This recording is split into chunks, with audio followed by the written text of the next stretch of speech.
Charles Leiter passed away very suddenly. The papers are missing. I prefer to do things by the book. Doctor, he's not a well man. We're going to perform the autopsy. We will perhaps do it, probably tonight. Cecil Hunter. Anybody heard of this chap? He done the painting here. I'm Anthony Flinders. I'm a history major. What is it that we are missing? I know that you would see it, for you are the expert librarian. Witchcraft, you know. It's all a load of nonsense, really, these trials. It's the concept of this Atlantic City breakaway and desperate acts. Oh, the gambling man. This man has sought to monetize his discovery. You ever heard of a Hibbs Roadhouse? Anthony is, he hounded Dr. Leiter night and day. I would be cautious involving him in what you're doing. Kirk here had an encounter in the morgue. And what was the eyes like? Can I ask about the eyes? I said I don't want to talk about it, goddammit. Coca-Cola with a twist. There are two men sat in the car. They're clearly watching what's going on. In which case, I pull my mask completely off. And I just light a cigarette and stare at the car. Maybe it wasn't a heart attack after all. So what was it? Well, that's what we're trying to find out. I knew something was up because they wouldn't let me see the body. So, Lucy, what you mean is that he got these rare books and then engaged talented artists to make forgeries, to make copies of them? Oh, the other guy's real sweet. Abner Wick. Do you imagine if someone finds out they're double-crossed? They would not be happy. You gotta be real careful with these guys. They mean business. There's a Mr. Oakes and a Mr. Shaughnessy. My hearing's not so good as it used to be, Mr. Oakes. Did he just threaten us? And Mr. Oakes just stares at you. If you change your mind about showing us that body, I'm sure we can come to some kind of arrangement. Where would we contact you? Like I say, I think we'll meet again.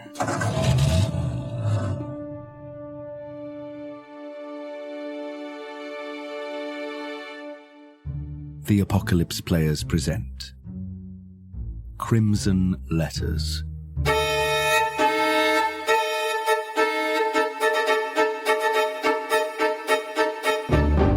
Call of Cthulhu 7th edition scenario by Alan Bligh. Starring Joseph Chance as Dr. Jonas Steinweg, Danann McAleer as Professor Duckworth, Dan Wheeler as Kirk Sleep, P.I.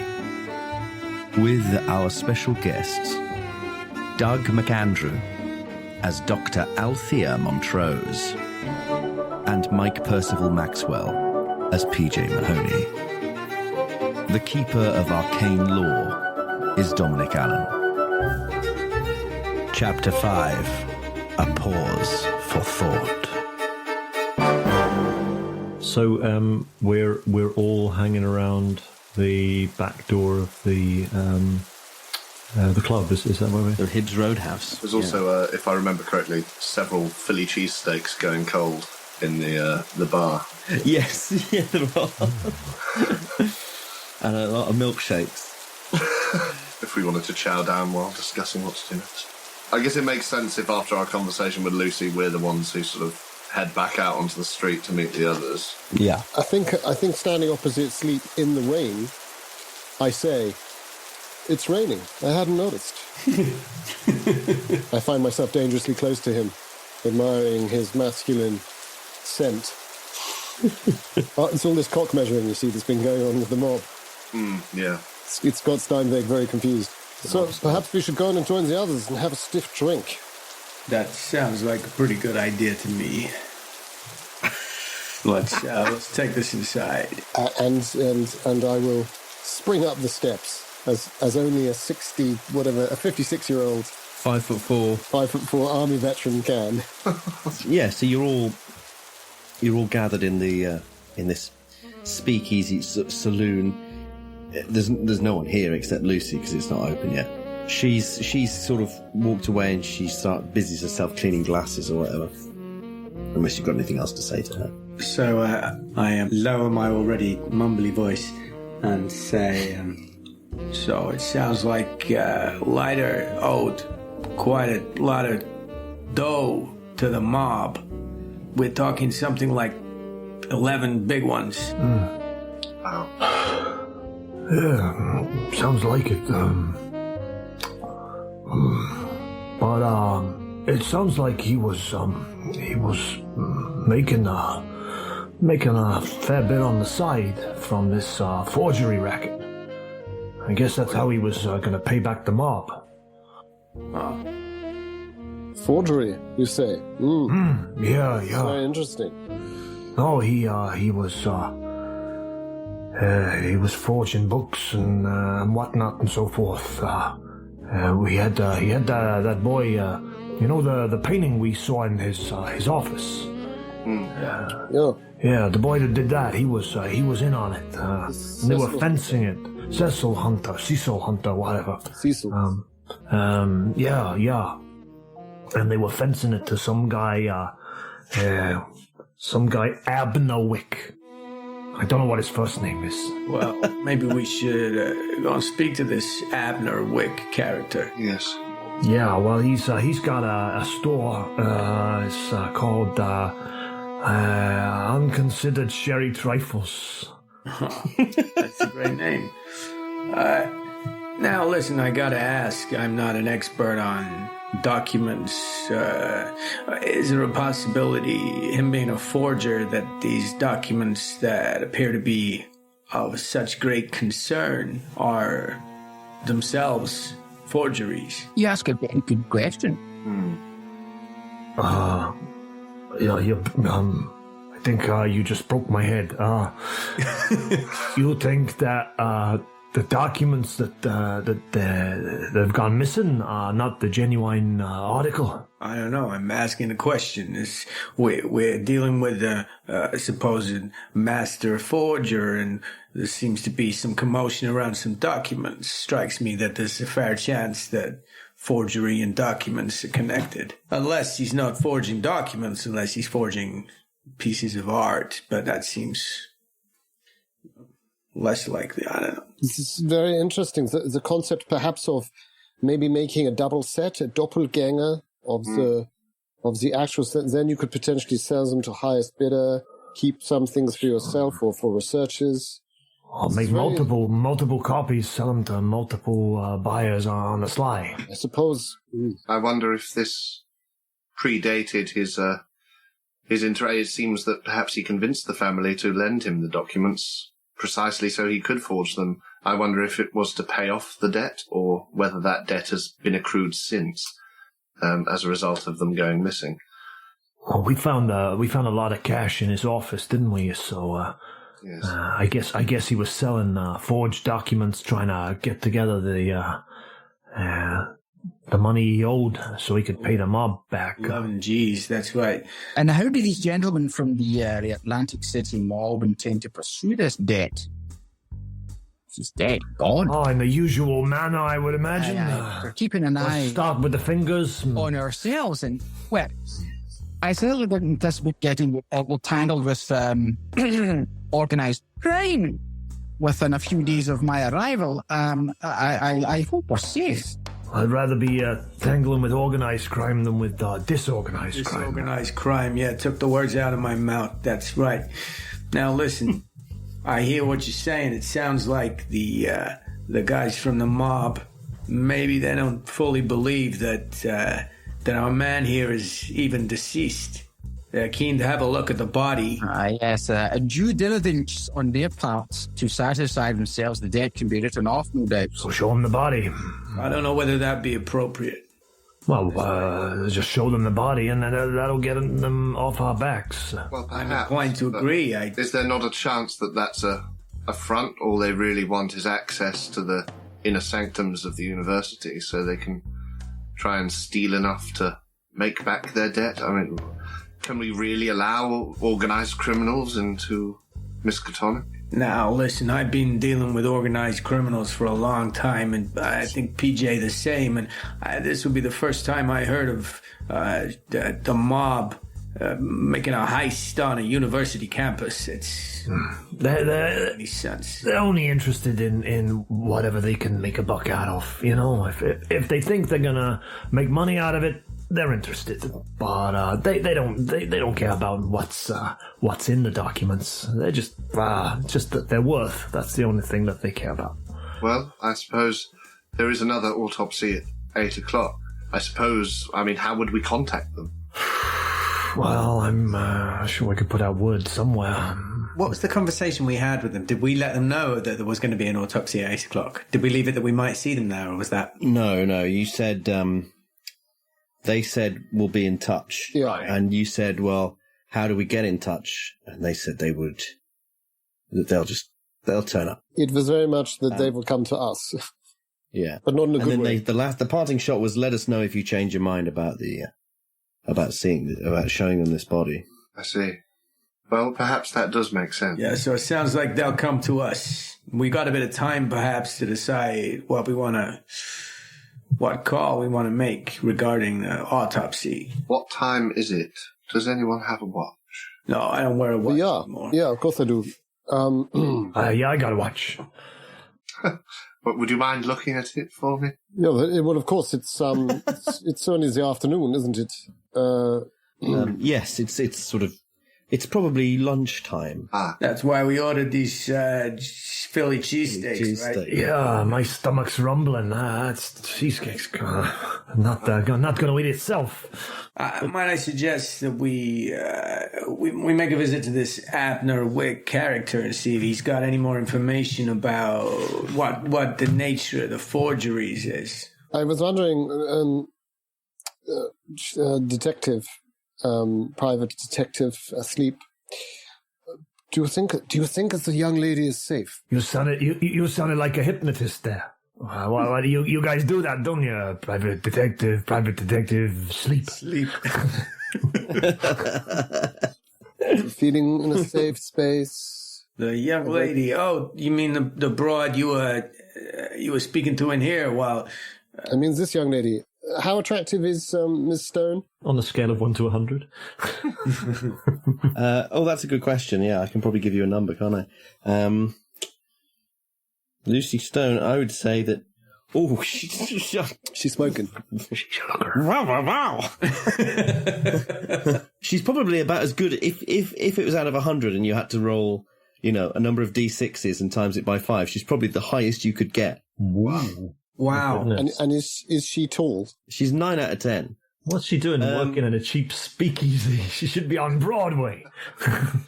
This is maybe her dream. She's not an idiot either. She throws up very easily, though. She's not tough of constitution. She's average height. Oh, so my height. Okay. Maybe just above average. Maybe she's a little bit taller than me. Excellent. Yeah. In which case, I'm already weak with desire for her. It's one of my many problems. And I say I'm very concerned for her safety, PJ. Mr. Sleep, private detective. It was suggested by Mr. And by the way, I'm not going to hold anything back about this interview we had with these soldiers outside. Sure. Mob soldiers. So I've said that they are Oakes and O'Shaughnessy. Mm-hmm. So Mr. Oakes and Mr. O'Shaughnessy have implied that they will be very unkind to her if they don't get to see the body or indeed get the money back. So it's not just us. And, I hate to say that, Doctor, but we have other people to consider as well. Indeed. You would see the young wouldn't come to any harm from these reprobates. So, well, how much do we think that was in the office there of the good professor? Well, that was 1,000, I think. We were told. So he's still a long way to go to get the money he owes them. So he came back.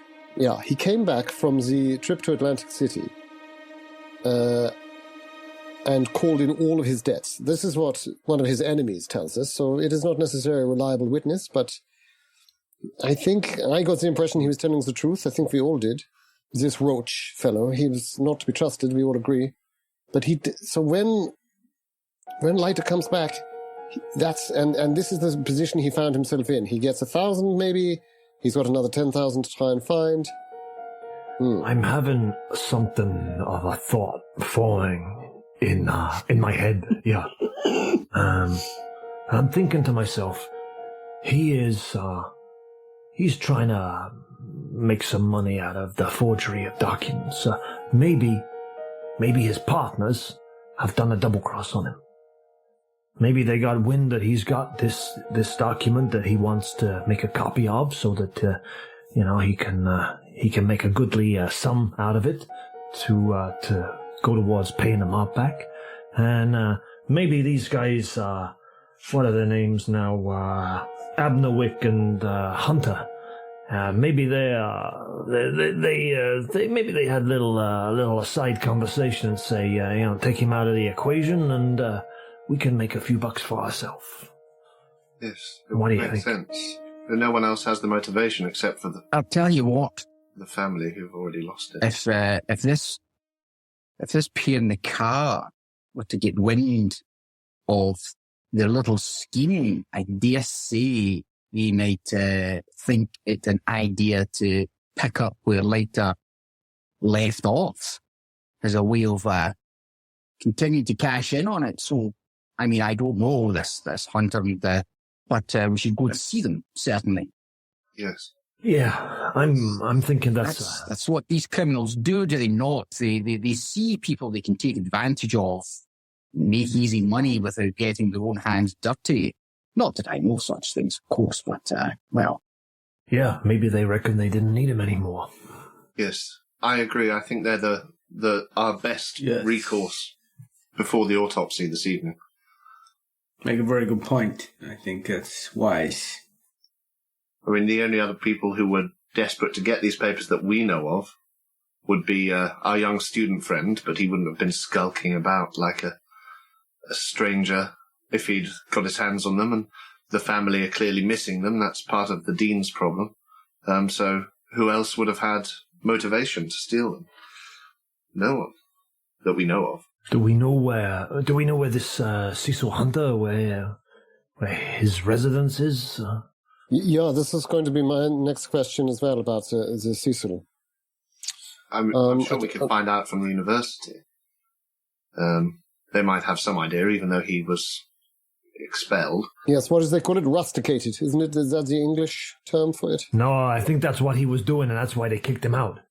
Oh yeah, getting a little bit rusty. Is that what you're saying? Something like that. Yeah. Okay, let's not draw too graphic a picture for the librarians amongst us. Don't mind me. Country matters, right? Country matters. I don't know if it was in the country or in the city, but he was. He wasn't being a good boy. That's like Hamlet, yes? Sleep, very clever, very lovely reference. Oh, yeah, the Hamlet, yeah. Country matters. Yeah. Sleep. What dreams are going to come when you sleep? I don't know. To be vicious. I gotta pause for thought and give it a rub, I don't know. Maybe I get to sleep then. It's a remarkably good summary, actually. Hamlet couldn't decide what to do. Somebody kills your pop. That this you think very fleshy flesh would melt. Fleshy, melty flesh. I think the doctor... You ever seen flesh melt? It's not a pretty sight. Dr. Steinweg takes out his little tin and he just rubs a little bit of powder in his gums, smartens his hair in the tin, using the tin lid, and then strolls over to the bar area. Is Miss Stone still there? Yes, she's still cleaning glasses. Well, actually, he turns back and says, do you think it is wise or unwise to enlighten Miss Stone of our awareness that she might be in danger? I think I suspect she's probably already aware. Is able to fend for herself, believe you me. But yes, we should let her know if a threat has been made on her life, certainly. I'll come with you. Because I think that's very wise, Douglas. Sense the horniness. Do you? Yeah, of course. I mean, I have a previous relationship with her, not like close, but I frequent the speakeasy. Oh, okay. Yeah, I know her a bit. I give sleep a gentle nudge with my elbow, and I whisper, "This I gotta see." The two pickup artists, Beauty and the Beast, right? I think the doctor starts playing with the knob of his cane quite a lot. He starts to sort of twirl the knob of his cane round and round as he's approaching the bar, and then says, "So you wish to do the talking? I will simply look the gallant fellow in the background. If she can see me over the bar, which I suspect she can't." Maybe I'll just stand on my tippy toes. My looks aren't much. I'll do the talking. Oh, don't say that. You are a mirror to life, my friend. Well, thank you. The mask represents the opportunity to, let others show their own face. Is that not the case? Do you not find? If you say so. I pull out my notebook and make a little note. Put it back in my pocket. Yeah, very nice. Very nice. That one is for free. It's the next one you pay for. Thank you. Lucy, there were a couple of gentlemen outside. I say gentlemen. A couple of men outside, I think, were from Atlantic City. You may know this already, of course, but I wanted you to know that they were here.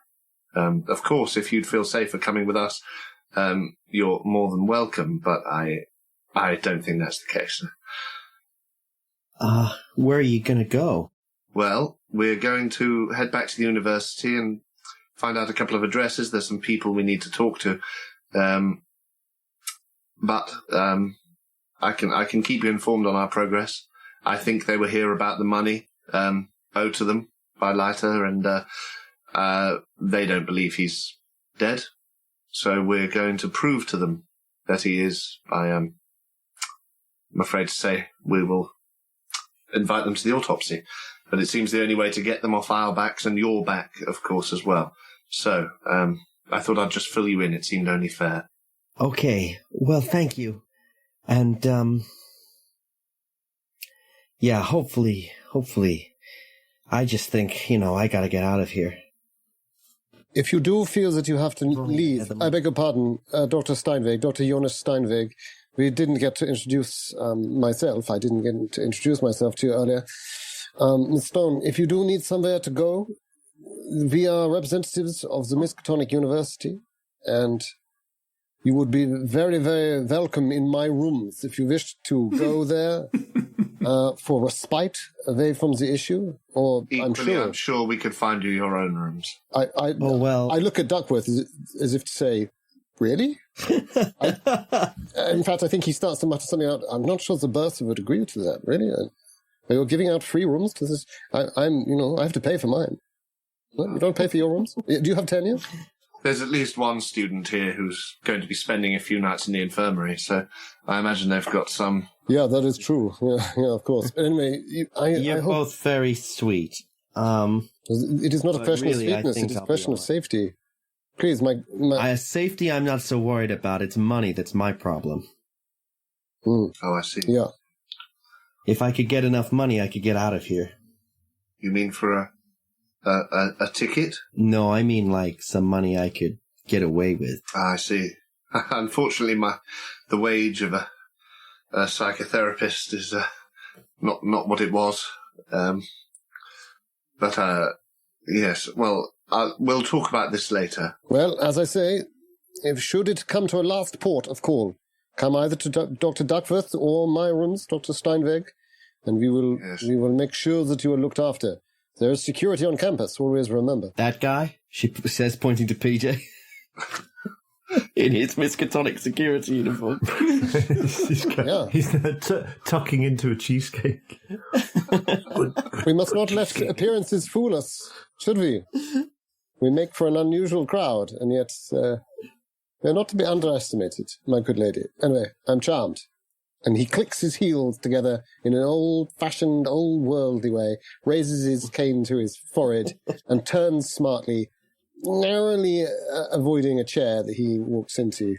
Just sort of looks slightly odd as he pulls away, but his 65 dexterity saves him. As that happens, Duckworth has one of those moments where he seldom has, where he actually misses having a face, and you can't really roll your eyes through a porcelain mask or do any sort of expressions, so he just sort of taps on the bar and tips his head back a bit and walks off. Rolls his glass eyes across the floor. Snake eyes. Well, I tell you what, while you are stood at the bar, can you give me a spot hidden roll? Yeah. This isn't something I could have seen before departure? Yes, you can do one as well. 23 on a 56. It's a 0-1.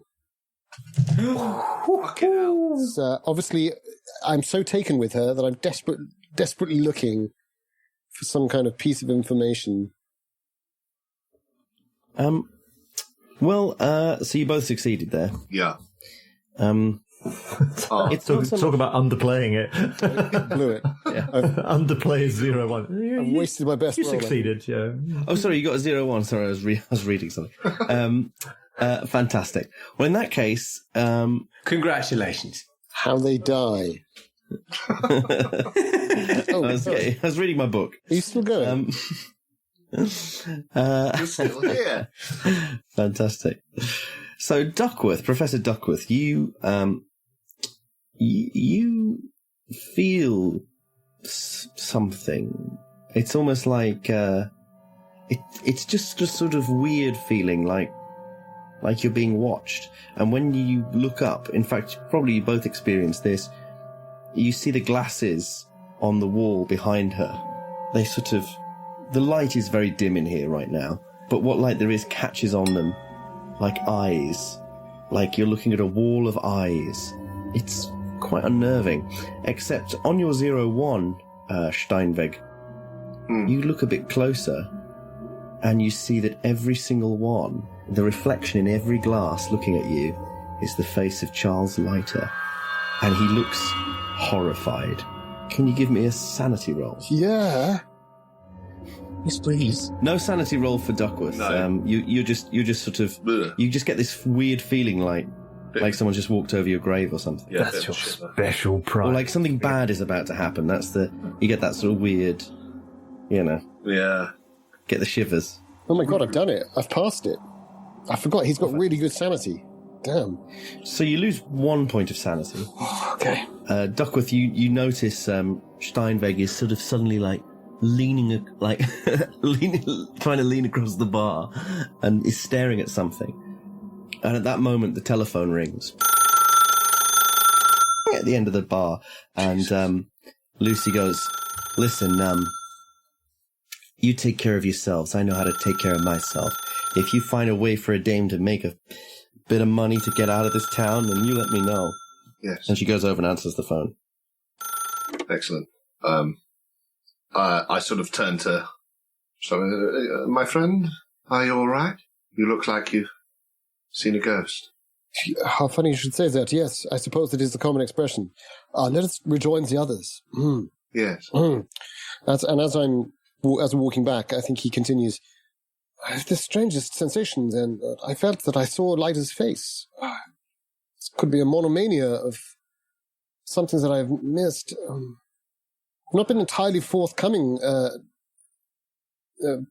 Professor? Is it Professor Duckworth or Dr. Duckworth? Well, Doctor. I'll take Doctor. Professor. I'm used to being misled. Dr. Duckworth, I've not been entirely forthcoming with my investigations in Leiter's study. For a moment, I thought, it's the queerest of feelings, that there was something that I could see in the remainder of the mirror that was broken, and that strange melted edging of it that I did talk about, but I didn't confess that I thought that I saw a face in it. And now I think that I see another face. This is very strange, and I know it must sound particularly... And was To you, it must sound absurd. No, not at all. Was it the same face? This is not a common complex of mine. This is not something I've been experiencing before. No. Oh, no, I see. No. This was... Leiter had a look of horror. Anyway, here are the others. Perhaps best we keep it just between the two of us at the moment. Yes. Let's talk later. Yeah, I might need analysis. Yeah. He says, and his eyes go distant and glazed, and you can see that slight edge of the coca that he's obviously... And in the distance, you can just hear, hello? Hello? Hello? Hello? Click. She hangs up. Carries on cleaning glasses. Right, professors. If you've finished hitting on the broad at the bar, is it maybe time to get on with the case? Yes. Since Gallantry is dead, is it sleep? Fine. Onwards, ever onwards with your... So we agreed we'll head to the university and find the address for our suspects? That's I think that's next month. Abner Wick fella. Well, we could go and see Abner Wick. We've got his address. We could. Or we could split up, divide and conquer. We could split up. We will cause more troubles this way, yes? Well, listen, I got to be honest. I don't know how welcome I'm going to be back at the university following my, let's call it an episode earlier. No. Well, let's go and see Abner Wick, and then we'll decide how we play the evening. Well, perhaps, you and me, Duckworth, we could go and see Wick. The others could head back to the university. I don't know. I just say, I might not be the most popular man on campus at the moment, so... Someone who knows something about the trifles, the sherry trifles, should go to this Vic fellows. Is that you, PJ? Do you have an acquisitive mind for the items of wealth? And I have a sweet tooth, if that's what you mean. I think his trifles is this useless English way of using one word to mean 7 different things. It means the little items, doesn't it? Well, perhaps indeed it would be best if I came along with you two if there was anything specific related to the case that this gentleman has in his shop. Well, I'm more than happy to go back to the university and see what I can find there from the offices to see if I can find out where this fella Hunter has his rooms. But wasn't he was sent down? He was sent down, wasn't he? His rooms are no longer there, but they will have the record. Could we not telephone? They might have a forwarding address. Yes. Can we perhaps telephone for it? And then perhaps, PJ, you and I could go to the address that we are given, check it out. Unless, Mr. Sleep, you think you might be better equipped for such things. Hey, I don't know. Maybe. Let's do that. They have a telephone here at the bar. I'll ask if I can use it, and I'll see if I can speak to the office staff and see what if they can help us with that. That way we avoid looking at the university for you, Mr. Sleep. And perhaps the 3 of us could be better placed investigating Mr. Vic. I can't get used to the telephone. So miraculous invention. Saves a lot of time. A lot of toing and froing. It is a marvel. It's very true. My day, you wanted to know somebody, and you wanted to know something, you had to go around to the house and ask them. These days, you just pick up the handset and you talk to the operator, and you put right through. Maybe only takes you a half an hour. Yeah, no, it saves you a lot of investigation time, that's for sure. These are the little bullets of the mind, are they not? I don't know what you mean about bullets in the mind, but I know a guy got shot in the head once. Not a pretty sight. No. Not a pretty sight. Brains all over the wall behind him. Poor guy. My only fear is that the children of today will grow up accustomed to such technology, and how will that affect them? They won't know how to look things up in a book. And that's the truth. They won't know how to run a reference library. And back when we were growing up, you'd cycle 20 miles just to tell a friend you'd seen a frog. And cycle? You were lucky to have a bicycle. Well, you would have to walk. Yes. You seen a frog? You wanted to tell your pal about it? You had to walk. No, you're quite right. And you go up to the house, you knock on the door, and his mother or his father would answer the door, and you'd have to introduce yourself. Explain your intentions. Yeah, and then maybe they let you in the house, or maybe your friend had come out, and then you could tell him about the frog that you seen. Kirksleep's taking his revolver out and putting it in his mouth. And then maybe the 2 of you could go back to the little lily pond and see if the frog was still there. And if it wasn't there anymore, that's just the whole day wasted. Or you just visit your local library and read a vivid description of a frog. Oh no, I wouldn't go to a library if I was looking for a frog. Well, not all of us can enjoy birdies of nature. Sleep is still indefinitely insane, right? Yeah. Yeah. I was going to say, can I just checking. Gently sort of pull my cane over and just take the gun down? Yeah, it was. I mean, he did do it, but it was more of a. He's still got a sense of humour. Yeah. I think we are not being active enough for Mr. Sleep. I would very much like to hear about Dr. Montrose's growing up in Scotland, though. I can't imagine much walking or frogs was available. I've heard it's a very tough country. Yeah, we do have frogs. I'll tell you what, you take the high road, and I'll take the road to the telephone. Good luck. Well. So what's happening? You're... what exactly? That's a very good question. So PJ's phoning the university. We're waiting to see what the outcome of that is before splitting up, I think. And yeah, that sounds right. And Montrose was about to tell us about the amphibious population of the amphibious population of the Helens. Well, I really don't have any more to add. I'm an expert in penny-weighing amphibians, and personally, didn't really spend a great deal of time looking for frogs when I was a girl. But I can confirm that we do have them in Scotland. Good to know. Are there any relation of the Selkies, the famous Selkies? Well, they're not seen as cryptids. The Selkies are not real, in fact. Frogs, I believe, are. I'm not. But who can really say? Not aware of stories of mythical frogs, which guile and entice poor innocents into the water to be drowned. As I believe the Selkies may do should you happen to encounter one.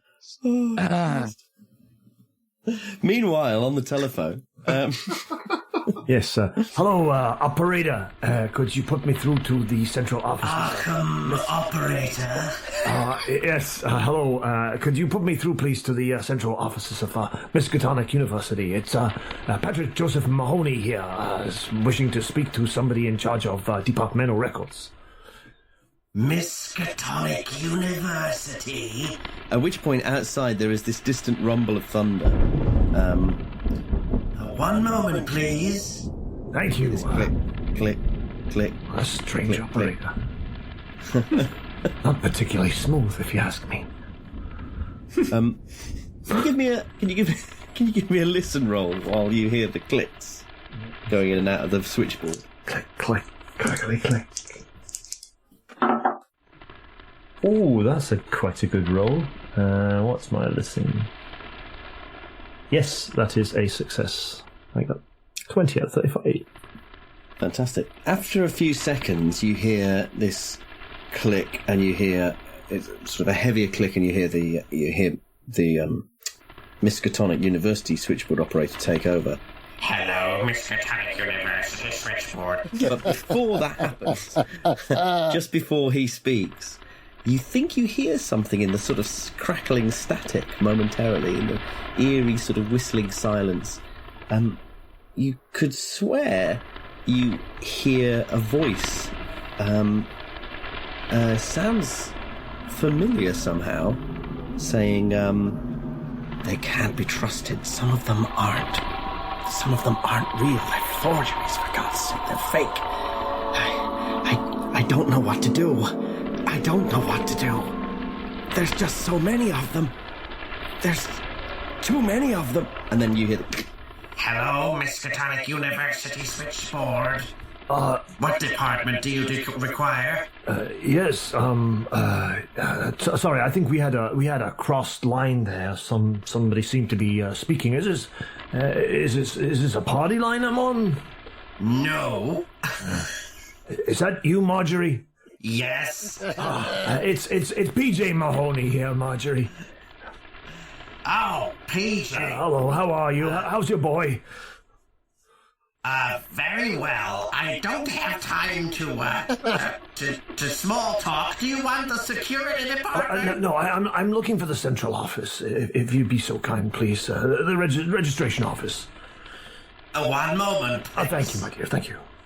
I'm watching you, Mike Wazowski. Always watching.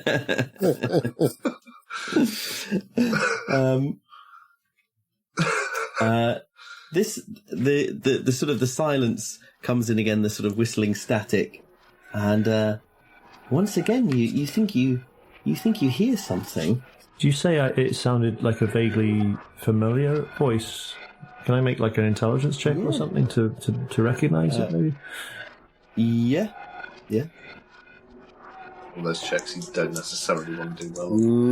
Well, let's just see. Anything to progress the case. Well, yes, quite. That is... Yep. Just a no more. Yep. That's a successful intelligence check. Well, as you hear it again, you hear this voice go, In my house. I hid it all in my house. But they'll find it, and then it'll be too late. and you realise it's the voice of Charles Leiter. Can you give me a sanity roll? Of course I can. Yeah. What's my current sanity? And that's a fail. Oh, okay. It's a big old 92. Oi. Lovely. Well, you lose 2 sanity points. Okay. Jeez. What the hell? Leiter? Is that you? Oh, I'm afraid Dr. Leiter passed away. Hello there. Is that... I do beg your pardon. I think we had a crossed wire or something there. Is that the registration office? Yes? Hello, yes. It's Patrick Joseph Mahoney here. Yes, I work in the security department of the university. I was wondering if you could assist me with some information regarding a former student. I suppose. Oh, that's real nice of you. Real nice of you. What does this concern? This is to do with something that I'm looking into for Dean Fallon. Okay. He can verify that it is a legitimate request I'm making here. Of course. And what is it you need assistance with? There's a former student by the name of Cecil Hunter. I believe he may have been an art student, and I understand he was released from his studies some time ago. I'm just wondering if you could possibly furnish me with his current address, if you have it, or perhaps, if not, his previous address, and perhaps he has a roommate or somebody that might be able to assist me. One moment, please. That's good police. Yeah. Some good policing. There's a silence for a while. You can give me another listen roll if you want to, but it would require a hard success. I'll give it a go. Yes. So we step further into madness. Didn't make that one. No. It's almost like you can just about hear him moving around. He's got a very heavy tread, this guy. Really heavy. Needs a good pair of orthopedic shoes. Boom, boom, boom, boom. And then this rustling of paper. And after a few minutes, it takes a while, he comes back and says, Hello, are you still on the line? I'm still here, yes, thank you. Okay, Mr. Mahoney, I have found their most recent and up-to-date details of Mr. Cecil Hunter that we have. I can't say that they're completely up-to-date because, as you say, he was expelled from the university some time ago. But the odd thing is that his currently listed legal guardian is Dr. Charles Leiter. And so his formal I'm sorry. Could you repeat that again? His legal guardian was who, did you say? Dr. Charles Leiter, who passed away recently. That's most perplexing. And so his formal address that we have on record is Dr. Leiter's cottage on campus. I see. I'm kind of assuming that I would possibly know where this cottage. Oh yeah, there's a little village of sort of academic cottages that are rented out to the staff, to faculty members. And I understand. What is the most recent date you have on his residence there? Do you know? Oh, this is this is me looking up in real time one moment. Eagle guardian. Lyda was his guardian. Nobody thought to mention that. Most peculiar. This is getting real curious. I know this is obviously I can't do this because you're having this conversation. I'm not aware of it, but might you ask if whether that's particularly unusual for a student to have I mean, I assume it is. Any precedent for that sort of relationship? Well, there's a chance that the Central Records Office wouldn't know that. Yeah, no, I don't think. I think that possibly the professors would. It's more a question for Fallon. It sounds pretty unusual, isn't it? Mm. But I mean, I suppose there is always the kind of the ward element, and the fact that painting is in the room, and the fact that they're working so closely together is something. It's not beyond the realms of possibility. His legal guardian. That's a funny turn of phrase as well, isn't it? Because not his next of kin. Perhaps we all need to roll our law, then we talk about it. But perhaps you could roll. I mean, perhaps he can roll his law. I could certainly roll my law. Should we do a listen check, Dom? Have we heard any of this? Probably not. I imagine he's We'll wait way at the bar. Tells us. And you're all still talking about frogs. I'll tell you all about it when I get back anyway. So. Yes, I'm afraid that like I say, it's not the most up-to-date information. It's over a year old. A year old, I see. But you say that...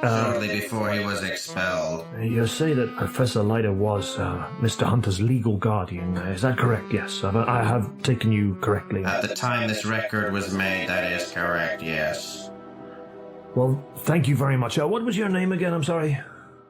Stephen, thank you very much. Thank you very much indeed, Stephen. You've been extremely helpful. I'll be sure to pass on my gratitude to the dean when I see him.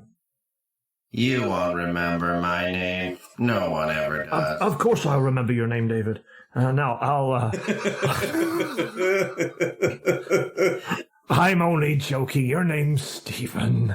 I'm very good with names. I have a number of grandchildren, and I remember all their names quite clearly. And we have Patrick Jr., we have Maureen, we have Joe Jr. He's got a letter over to his wrists. Hello. Hello, operator. I think we've been disconnected here. Could you put me back through again? TJ will kind of come back to the table with a little notebook in his hand, shaking his head and scratching his head with his pencil. That's very strange indeed. Dear.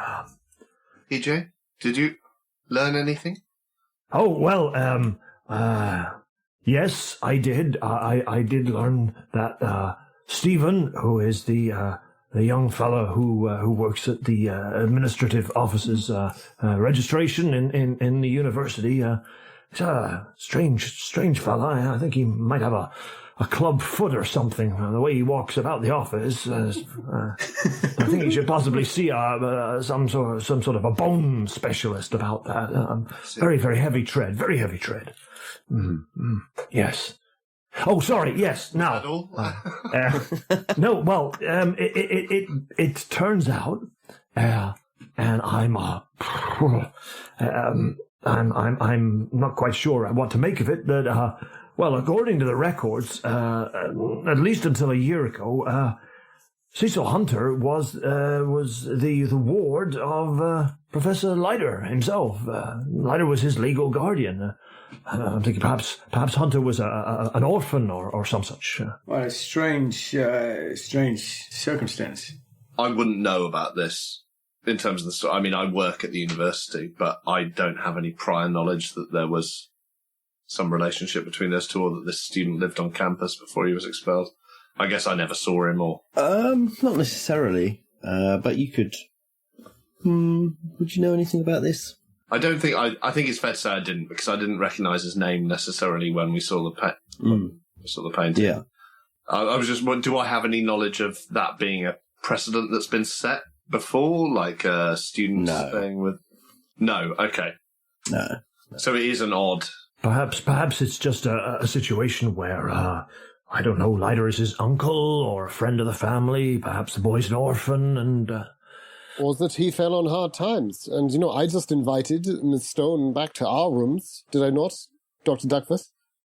I'm sure you did. That sounds very likely. It is a sanctuary. I'm not entirely sure that that's right and proper for a young lady to visit a single gentleman in his rooms in a university.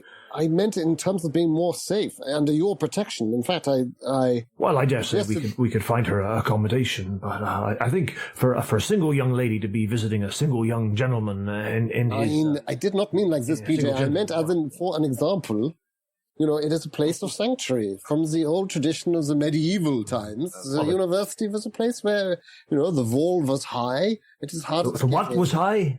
Dom, while this conversation is going on, I just took the liberty of rolling... I want to roll psychology as well. I was rolling my psychology and I got a hard success, not an extreme success. I just wanted to see if PJ seemed considerably shaken after the phone call, if he was sort of more off topic than usual, like... It's very hard to tell with him, but yes, with an extreme success. That sheen of sweat. Yeah. Is that sheen of sweat? He does seem to be a little bit kind of discombobulated. Was yours an extreme? No, mine was hard, but it was a hard success, almost extreme. What about your roll? I think, especially since in my head still is the eyes and the glasses and what I was just told in a previous conversation about seeing faces and mirrors and stuff. There's that still in the back of my mind, and I'd like to just sort of say, PJ, you didn't hear anything else? Anything unexpected? What do you mean unexpected? I'm just. It may just be my imagination. I think there was some kind of a crossed line and some interference on the phone call, but I see. I thought it sounded like I was catching somebody else's conversation while I was waiting to be put through, but no. Was it your father? My father? Did you know my father? I don't think I did. I was just wondering if the voice sounded familiar or if... Well, I'll tell you the truth. I thought I did, but no, it can't be. No. Sit down. I'm just. It's just my imagination. My ears. They ain't what they used to be. I'm not a young man. If you want to talk, it's these telephone devices, this technology. It's what you were saying. This technology. It's Yes. Can I do a psychology check on Duckworth? Let's all do psychology checks on each other. Yeah, I want to do a psychology on Duckworth, because he's alarmed me here. He's gone somewhere... Asking very pointed questions, isn't he? And it got something, and it got a reaction. And although I could see that there was a discombobulation in PJ... you spotted that, did you? But only just. But yeah, I've got a hard success on Duckworth. So that first question he asked was about reality. Yes, in a sense, I suppose. I mean, well, wait, which one? Does he believe that there's something beyond reality? Well, Dom, do you want to answer, or shall I? Oh, you can answer. Well, in my mind, it wasn't necessarily that. It's just that, like, I'm obviously aware of, like, auditory and visual hallucinations, and I think you were sort of confiding in me about visual hallucinations earlier, which got me thinking about that sort of thing. Obviously, I think it's fair to say, did you get a hard success? Or hard, 25 on a 65. I think it's fair to say, yes, you do also get the impression that he has encountered, well, he maybe believes in things that are beyond the pale for most people. You maybe get a flicker of, it's not just professional interest, like, psychologically, I think you might be hallucinating. It might be that some hallucinations are real. He seemed more invested in it. There was a manic glint in his eye. Yeah. He asked, "Did you hear anything else?" Glint in the milkman's eye. That's what you saw. May I, if it's all right, do a law roll to see whether I can think of possible reasons why a young man, not a child, a young man might have a legal guardian. And why that might be a professor at university. So precedent for that, or like all the different possibilities why that might have come about. My law's not great, but it's all right. Oh, I'm 1 over. I'm going to spend that point of luck. Spend luck. It occurs to you that perhaps the only sort of logical thing that comes up is that perhaps he was struggling to pay for his tuition or something like that, maybe, and just a so there was some sort of legal guardianship, a charitable gesture, or it was an act of intervention. That it's like Leiter took charge of him as a kind of like for his own safety. Those are the only 2 scenarios that probably spring to mind. Could be a I don't know, a troubled young gentleman who perhaps would be better served by having somebody with him to kind of keep an eye on him. Would you know if this young man had any family to speak of? It would suggest not. If a member of staff at the university was taking charge in such a way, if he ran into trouble to that extent, I would have thought an aunt or uncle might take this role. And one would assume the boy is on his own. Well, that's why I'm thinking maybe he's an orphan, or maybe his maybe his family's other side of the country or something. Indeed. Do you know if he's a local boy at all? Does he come from the Arkham area, or did he come from elsewhere to study? I don't know the boy. No idea. I never saw him myself. We have a lot of students come through here, but it would be interesting to find out.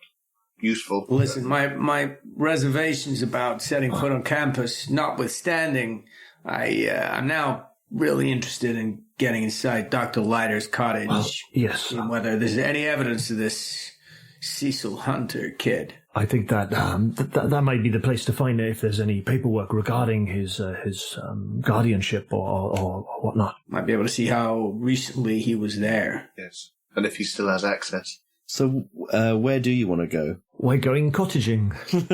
Yes, I believe we are. I want to go cottaging. Do you think it's still wise to focus on the one area together? Perhaps it occurred to me that maybe if the 2 of you, Mr. Sleep and Mr. Mahoney, were to take Dr. Montrose, because I think Dr. Montrose, don't you have a reading list to catch up with? Well, I do have a reading list. How useful it would be in the time frame we have, I'm not so sure.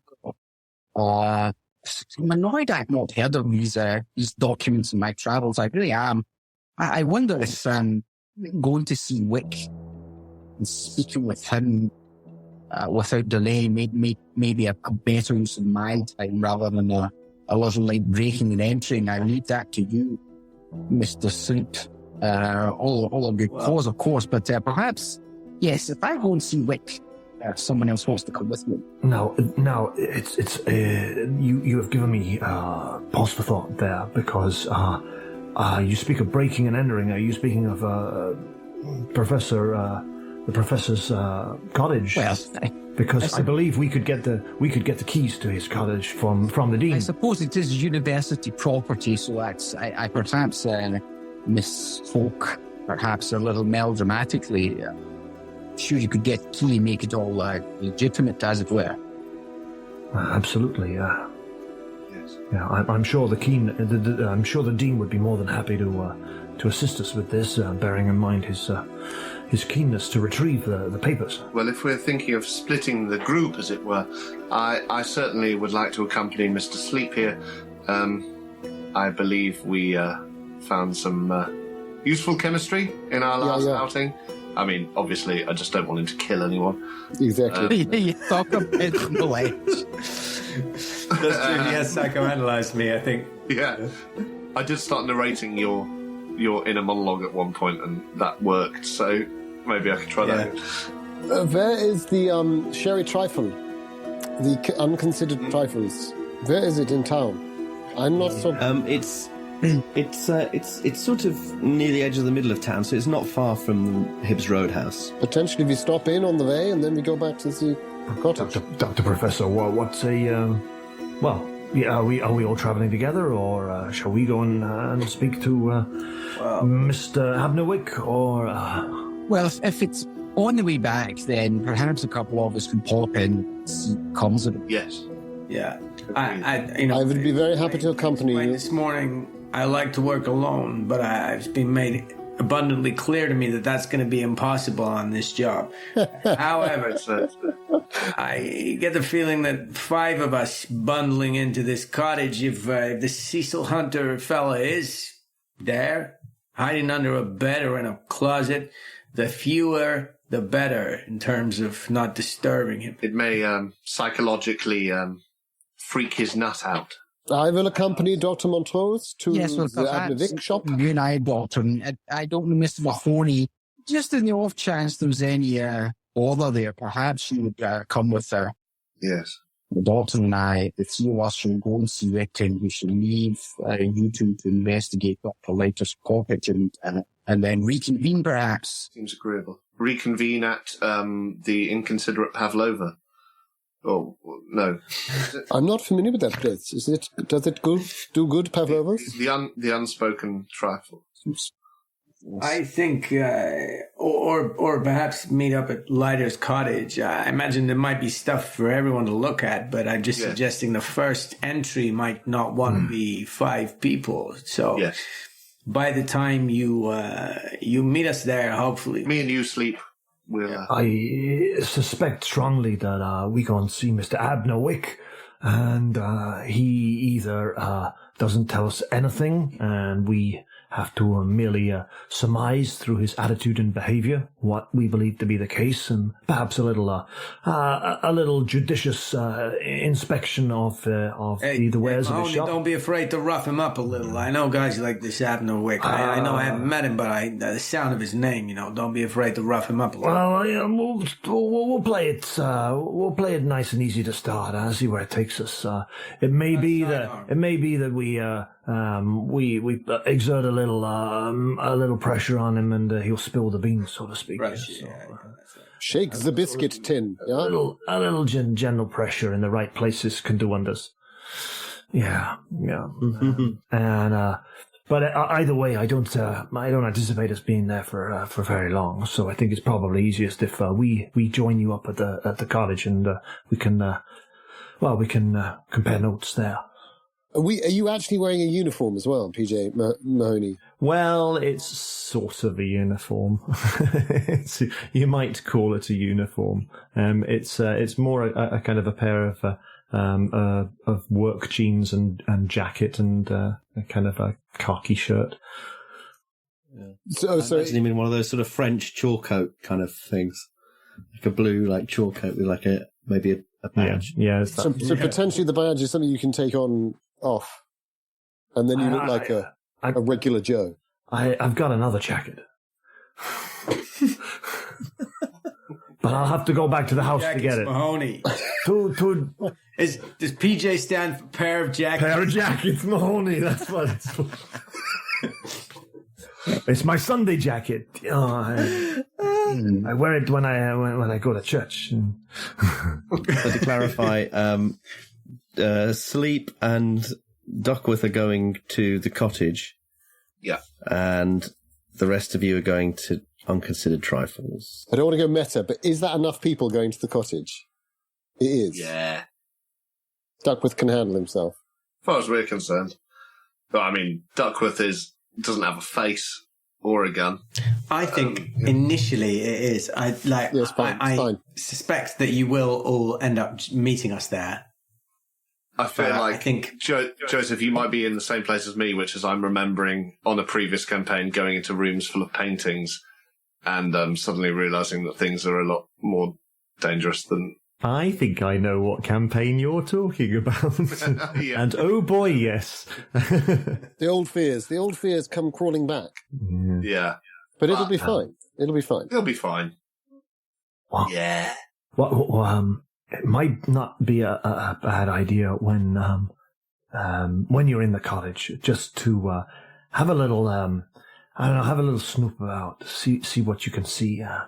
I got a funny feeling about it. I got a funny feeling that some of the papers might be hidden there somewhere. Yes. Yeah. Thank you very much, Mahoney. Thank you for Got instinct, really useful instruction. I wouldn't have thought to have a snoop around. I appreciate that. He rolls his eyes so high. You being sarcastic, Sleep. But in all seriousness, I might add in, be careful about the mirrors. Mirrors. Yeah. Yes. Got it. Yes. They might be worth a lot of money. Yeah. What's with the mirrors? What do you mean mirrors? What? It's just a hunch of mine. There are some expensive mirrors. I think it's a German thing. I sort of take out my notebook and write down another little note. I nod, somewhat nervously, and then gather my belongings and offer my arm to Dr. Montrose. Come then. And off you go. To the trifle. Out. Lovely. And so you step out into the hard, cold Arkham rain.